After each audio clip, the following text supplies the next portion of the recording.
Olá, bem-vindos a essa aula sobre fáscia. Na aula de hoje vou falar para vocês dos mais novos conceitos de fáscia e baseado principalmente no artigo publicado por Bordoni e colaboradores em 2024. Então fica até o final e já curte esse vídeo, eu tenho certeza que ele vai contribuir para o seu crescimento profissional e também pessoal. Então, pessoal, para começar essa aula, é interessante a gente relembrar alguns conceitos de que antigamente, eu vou fazer aqui um pouco dessa história da fáscia, do conhecimento da fáscia, né? Que antes a fáscia era jogada no lixo, né? Ela era descartada, as pessoas não davam tanta atenção para ela assim. Então, ao longo do tempo, ela foi tomando mais espaço no mercado. E hoje a gente tem tentado descrever e também conceituar a fáscia. Mas de antemão, eu posso falar que é difícil conceituar, porque o nosso corpo é uma linha de conexão profunda e ele não perde a sua linha de continuidade. E com isso é difícil poder delimitar e separar.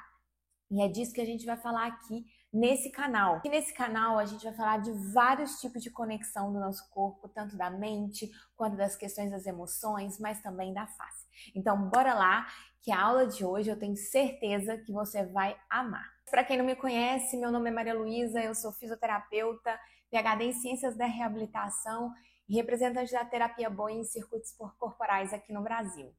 E agora eu vou começar com vocês, assim, com um conceito e uma frase que Bordoni e colaboradores, ele trouxe no seu artigo e que eu achei fantástico de trazer aqui no início para vocês.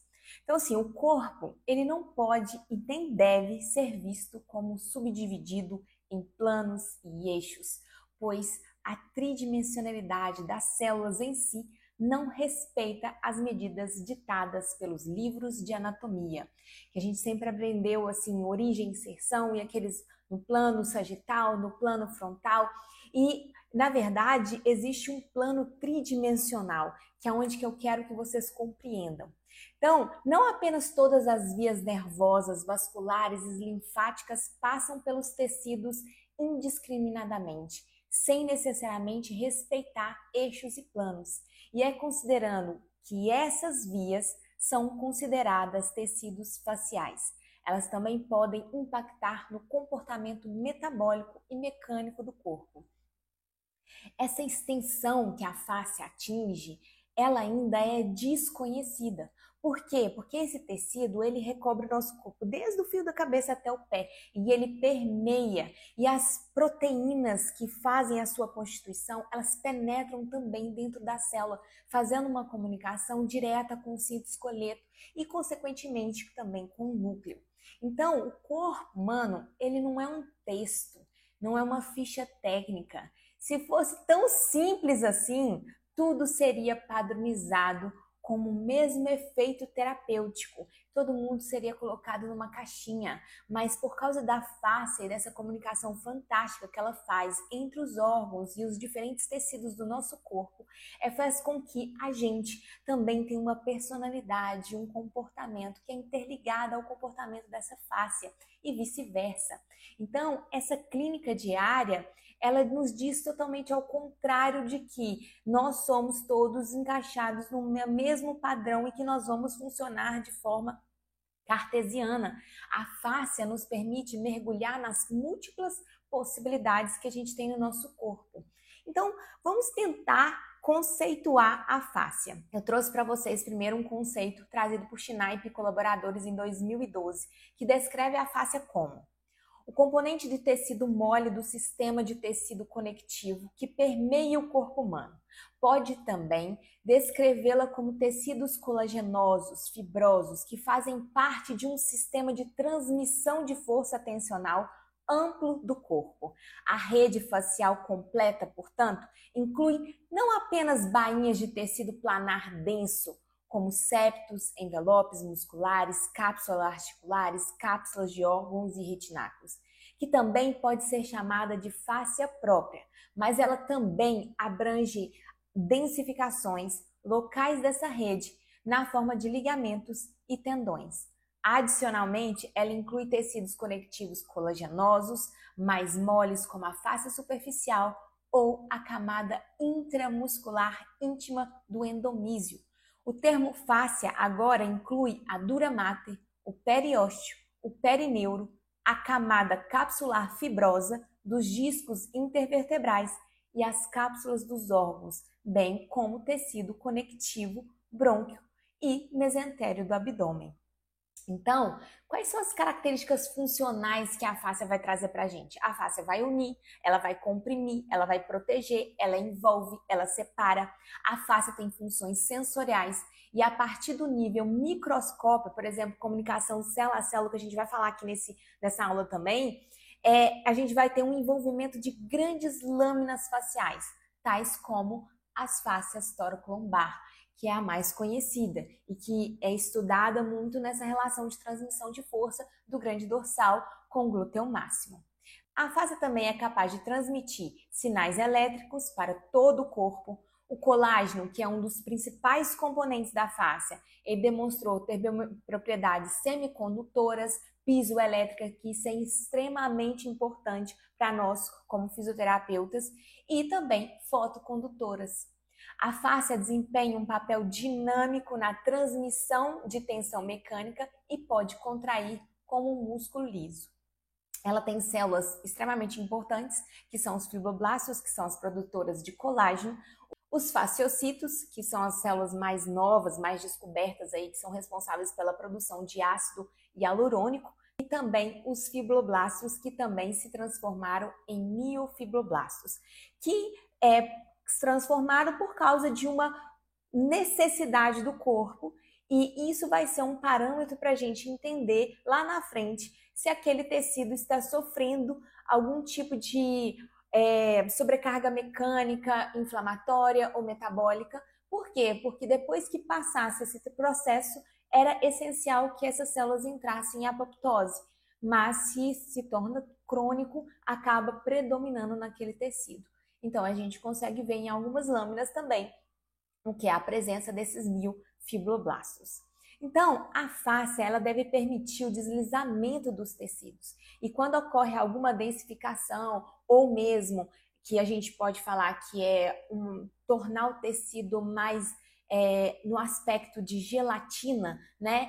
Que a concentração de ácido hialurônico, isso também vai diminuir a fluidez. Ou mesmo quando a gente tem um hematoma e ali começou a concentrar maior concentração de colágeno tipo 1, que é mais rígido, ou mesmo quando a gente tem uma cicatriz, isso tudo vai interferir na comunicação da fáscia e na transmissão de energia, né, e da comunicação de célula a célula e também na comunicação através de hormônios, porque os vasos linfáticos, os vasos venosos, os arteriais e também o sistema nervoso, ele está dentro e mergulhado nessa fáscia, tá? Então ela é extremamente inervada, a gente vai falar sobre isso e, consequentemente, essas questões que podem acontecer no nosso dia por causa das disfunções de movimento, por movimento errado, por desuso ou por esse abuso que o ser humano faz, pode interferir aí na fluidez da fáscia.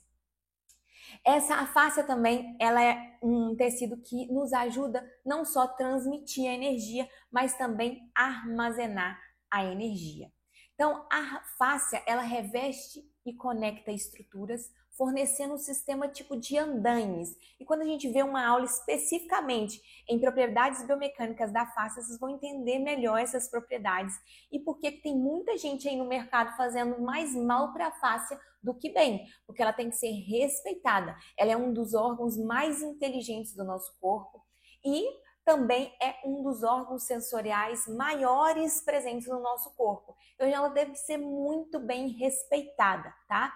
E essa estrutura de andaime é que permite que essa capacidade de armazenamento e transmissão de forças do nosso corpo.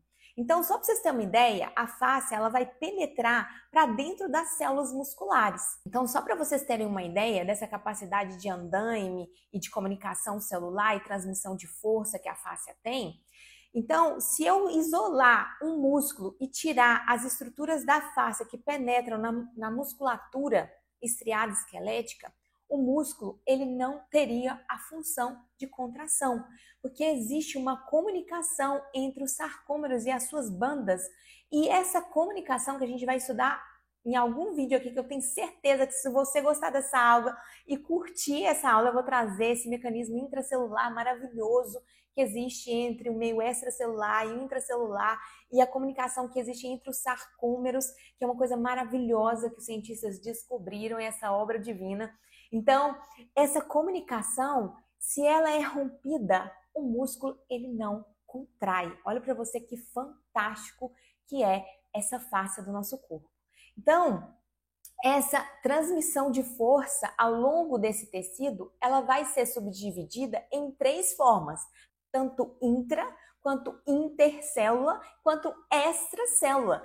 Por quê? Porque a fáscia permite com que isso aconteça, tá? Então, eu mostrando aqui para vocês uma figura de como que essa comunicação do meio intra e extracelular que vai trazendo para a gente não só a capacidade de transmissão de força, mas também essa comunicação de mensagens, até para a própria comunicação de traumas emocionais que podem ficar guardados e registrados no nosso corpo, né? A fáscia tem essa capacidade, tem um artigo maravilhoso que fala sobre isso, da capacidade que a fáscia tem de guardar as memórias que tem no nosso corpo. Então, nós, terapeutas manuais, às vezes encostamos no paciente e ele relembra traumas, ele chora. Exatamente por quê? Porque o nosso corpo registra toda a nossa história.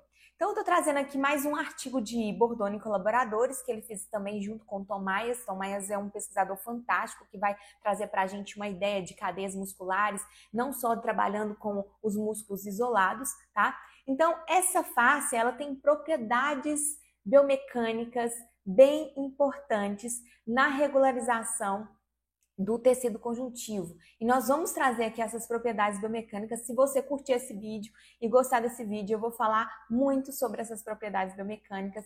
Eu tenho certeza que vai fazer um diferencial de como você vai tratar o corpo dos seus pacientes, tá? A face ainda é subdividida didaticamente entre sólida e líquida, mas em alguns artigos, em relação ao conceito da face, isso ainda pode estar um pouco questionável, tá? Porque ainda tem dúvida de quais tecidos líquidos que poderiam entrar nesse conceito. Então, eu estou trazendo agora para vocês o conceito, a nomenclatura publicada por Bordoni e colaboradores em 2024. Então, ele vem trazendo para a gente no artigo que o corpo humano é um conjunto de variedades de estruturas que criam múltiplas redes interconectadas para que tudo esteja ciente da adaptação e das respostas de diferentes ambientes metabólicos, mecânicos e elétricos, criando um status quo de saúde. Então, a face, junto com a pele, vai fazer essa regularização do nosso corpo, tanto no nosso meio interno quanto no nosso meio externo e também no nosso meio intra e extracelular, e os comportamentos que o nosso corpo vai ter que ter diante das demandas que ele foi tendo do nosso ambiente, tá? Então, o sistema facial, ele pode ser uma fonte de dor, não apenas devido à presença de passagem de nervos para outras estruturas do corpo, mas porque ela possui mecanorreceptores, tá? Nós vamos entender aonde fica ali os mecanorreceptores, o órgão tendinoso de Golgi, o fuso muscular, porque eles estão mergulhados nessa face, tá? Eles não estão isolados, encaixados dentro, por exemplo, da musculatura esquelética. A face recobre e com isso vai te trazer mais consciência do movimento, tá? Então, se quando a gente faz a aprendizagem do movimento, quando a gente quer aprender a escrever, quando a gente quer aprender a caminhar, a face participa dessa comunicação do sistema nervoso central e faz com que a gente faça o gesto primeiro meio descoordenado e depois a gente vai aprendendo. Por isso que está esse registro no nosso corpo também, tá? E a face é um dos grandes segredos aí em relação à dor e por isso a liberação miofascial ficou tão famosa, né? Por quê? Porque ela sim, ela é capaz de armazenar e transmitir essa mensagem de sensação dolorosa, tá? E essa sensação dolorosa que vem da face, ela parece essa dor muscular, de dor de treinamento, né? Por exemplo, aquela dor muscular tardia, ela é muito mais vinda da fáscia do que do músculo mesmo, e todo mundo fica pensando que é dor muscular, tá? Então, a gente vai entender por que a face é tão importante, porque a face é um dos órgãos sensoriais maiores que a gente tem no corpo, então ela que vai trazer essa informação, tá? Em nível microscópio, os fibroblastos, os fasciocitos, elas são estruturas faciais onipresentes que secretam substâncias bioquímicas e que podem afetar tanto o metabolismo local quanto o metabolismo sistêmico do corpo. Por isso que ele é tão importante. Então, se a gente recapitular lá na história da face, né, já começou a se falar da face lá pelos egípcios, lá em 2500 a.C. Ou seja, eles observaram que esse tecido no interior do corpo, provavelmente durante a preparação da mumificação, né? E aí veio o termo do nome fáscia, que veio do alfabeto grego, que é considerado como uma fita ou uma faixa. Já na medicina ocidental, Vesalius, em 1543, foi provavelmente o primeiro anatomista a descrever a tridimensionalidade da continuidade facial, sem mencionar diretamente o termo fáscia, tá? Então, a face ela foi esquecida porque os músculos chamavam mais atenção. Eles queriam saber como que o braço contraía. Então, os anatomistas começaram a fazer as dissecções separando os músculos e jogando a fáscia fora, né? E ela, sim, tem um dos maiores segredos do nosso corpo. E a partir ali do século 21 é que ela começou a ter mais interesse. Em 2007, foram os primeiros congressos aí usando o termo fáscia e vários pesquisadores querendo conceituar. Então, nos conceitos vindo lá, nos primeiros congressos de fáscia em 2019, então, um dos primeiros conceitos vindo lá no congresso de 2019, eles conceituaram a fáscia como, né? Ela consiste num contínuo tridimensional de tecidos conjuntivos fibrosos, macios, contendo colágenos, soltos e densos, que permeiam o corpo. Ele incorpora elementos como tecido adiposo, adventícia, as bainhas neurovasculares, aponeuroses, fáscias profundas e superficiais, epineuro, cápsulas articulares, ligamentos, membranas, meninges, expansões miofaciais, periósteo, retináculo, septos, tendões, fáscias viscerais e todos os tecidos conjuntivos intramusculares e intermusculares, incluindo endomísio, perinísio e epimísio. O sistema facial envolve, entrelaça e interpreta todos os órgãos, músculos, ossos e fibras nervosas, dotando o corpo de uma estrutura funcional e fornecendo um ambiente que permite que todos os sistemas corporais operem de uma forma integrada. Então, a fáscia, ela é tudo que está por dentro do nosso corpo, praticamente envolvendo, dividindo e separando ao mesmo tempo e fazendo uma comunicação muitas vezes muito mais rápida que o sistema nervoso, tá?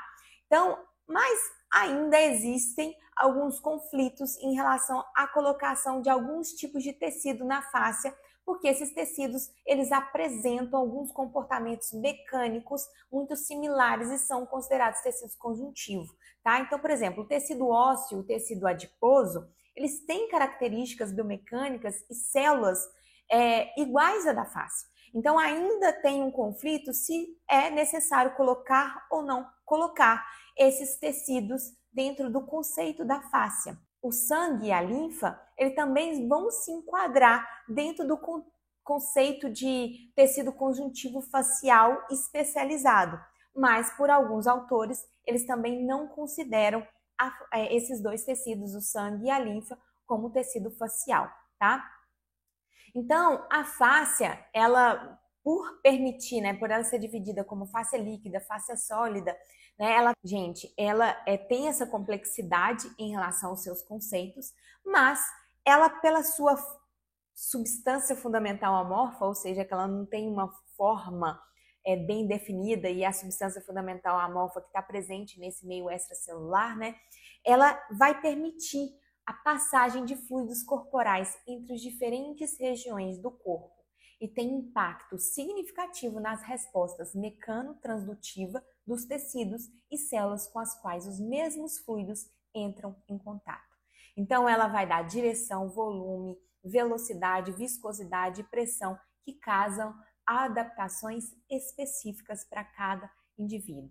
Então, esse contínuo facial, que é essa comunicação célula a célula, ela vai trazer de uma forma muito profunda. E olha que maravilhoso que Bordoni e colaboradores traz para a gente dessa comunicação, né, célula a célula, que mostra essa conectividade de todo o nosso corpo, né? Então, existem vários modos de comunicação célula a célula, tecido, célula, como, por exemplo, a formação de nanotubos entre células que vão se fazer de forma permanente ou transitória, dependendo da necessidade do corpo. Existem também a capacidade dessas células fazerem ramificações que vão permitir a comunicação de uma célula a outra fenotipicamente diferentes e em diferentes tecidos. Outra forma de comunicação que é também os cílios primários, que é a passagem de substâncias bioquímicas com o objetivo principal de transmitir informações para obter uma resposta genética, né? E a gente também tem a capacidade de se comunicar de célula a célula por esse tecido facial através de fluidos corporais, quando essas células elas produzem, né, matriz celular, sangue, linfa, como o RNA mensageiro. Logo também eles vão se codificando e o DNA e esses lipídios bioativos e esses receptores, proteínas, substâncias que estão dentro das vesículas extracelulares. Então a célula ela produz esses líquidos corporais e ela vai liberar para fora, né, através dos exossomos, dos corpos apoptóticos e o ectossomos. E há uma forma maravilhosa de comunicação que eu acho a mais fantástica de todas, que o nosso corpo é capaz de produzir e mostra essa conexão de uma forma muito mais poderosa, que é o tunelamento quântico, né? O que seria isso?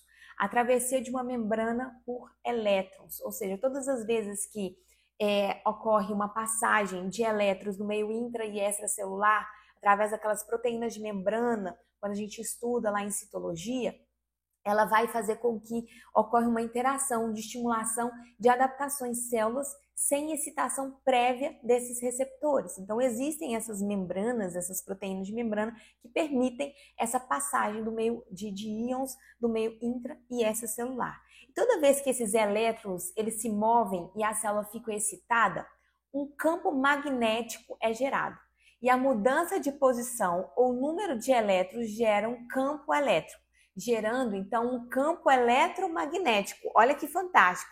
E o campo eletromagnético ele se expande e se move como uma onda eletromagnética ou com frequência, oscilação, vibração, e ela invade a área ao redor, envolvendo outras células em cascata, colocando todo o corpo em comunicação. Olha que fantástico esse meio de comunicação. Ou seja, a fáscia e essa comunicação de célula a célula transforma a gente numa grande pilha, num grande campo eletromagnético. Ou seja, as células funcionam como uma pilha com essa diferença de potencial do meio intra e extracelular, mas também nos transforma num campo eletromagnético. E por isso que, por exemplo, a gente coloca, né, o dedo em alguns lugares, a gente toma choque, porque a gente carrega essas cargas. E essa carga ela é transmitida. Quando a gente vai usar o TENS, o FACE, a fáscia também permite com que isso aconteça. Por quê? Porque a gente tem essa troca, esses elétrons dentro do nosso corpo. Então, ocorre um ambiente fluido no qual o corpo é constituído. E quanto maior a sincronicidade desse fenômeno, maior a funcionalidade celular, a velocidade de transmissão de informação e a maior velocidade neural elétrica.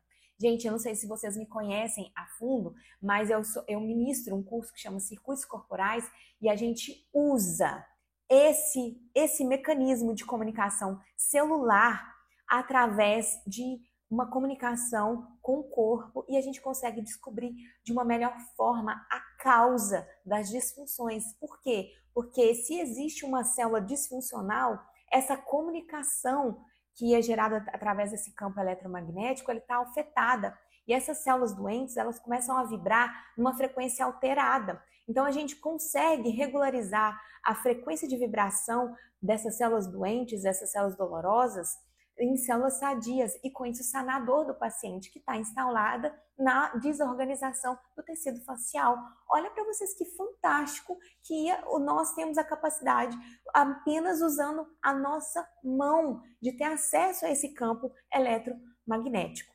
Então, gente, eu vou trazer para vocês aqui o conceito de Bordoni e colaboradores nesse artigo de 2024. Tenho certeza que vocês vão adorar desse conceito, porque eu também gostei dele muito. Então, o contínuo facial é o resultado da evolução da sinergia perfeita entre diferentes tecidos, líquidos e sólidos, capazes de sustentar, dividir, penetrar, alimentar, conectar todos os detritos do corpo: epiderme, derme, gordura, sangue, linfa, vasos sanguíneos e linfáticos, líquido cefalorraquidiano, o tecido que recobre os filamentos nervosos, endoneuro, perineuro, epineuro, fibras musculares estriadas voluntárias e tecido que recobre e permeia epimísio, perimísio, endomísio, paraneuro, ligamentos, tendões, aponeuroses, cartilagens, ossos, cápsula articular, meninge, musculatura estriada involuntária e músculo liso, todas as vísceras derivadas do mesoderma, ligamentos viscerais, épton, que é o pequeno e grande, peritônio, pleura, pericárdio, cápsula de Glisson, cápsula renal. O contínuo transmite e recebe constantemente informações mecanometabólicas que podem influenciar a forma e a função de todo o corpo. Então, isso é fáscia, essa magia, esse tecido divino, tá? Então, eu coloquei esse esquema aqui, trazido também no artigo de Bordoni e colaboradores, para vocês terem uma ideia, né, do tanto que essa fáscia, esse tecido, ele é maravilhoso. E eu vou terminar a aula de hoje. Vou pedir para você, se você gostou, para curtiu, se tiver alguma dúvida, comentar.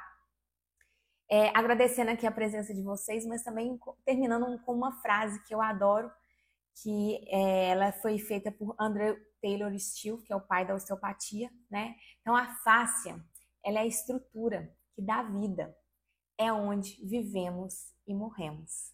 Então, obrigada e até a próxima aula.